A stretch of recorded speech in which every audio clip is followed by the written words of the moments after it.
గుంటూరు జిల్లా బాపట్ల రైల్వే స్టేషన్లో నవజీవన్ ఎక్స్ప్రెస్ గంటకు పైగా నిలిచిపోయింది. బోగీల్లో విద్యుత్ నీటి సమస్య ఉందంటూ ప్రయాణికులు రైలు చైన్ లాగారు. S7లో విద్యుత్, S6లో నీటి సమస్య ఉందని ప్రయాణికులు ఆందోళనకు దిగారు. ఈ ఘటనతో ప్రయాణికులు రైల్వే కానిస్టేబుళ్ల మధ్య వాగ్వాదం చోటు చేసుకుంది.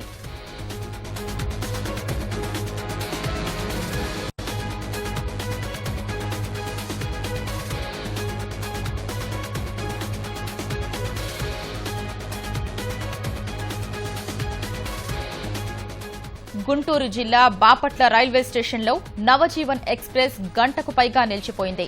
బోగీల్లో విద్యుత్, నీటి సమస్య ఉందంటూ ప్రయాణికులు రైలు చైన్ లాగారు. S7లో విద్యుత్, S6లో నీటి సమస్య ఉందని ప్రయాణికులు ఆందోళనకు దిగారు. ఈ ఘటనతో ప్రయాణికులు రైల్వే కానిస్టేబుళ్లకు మధ్య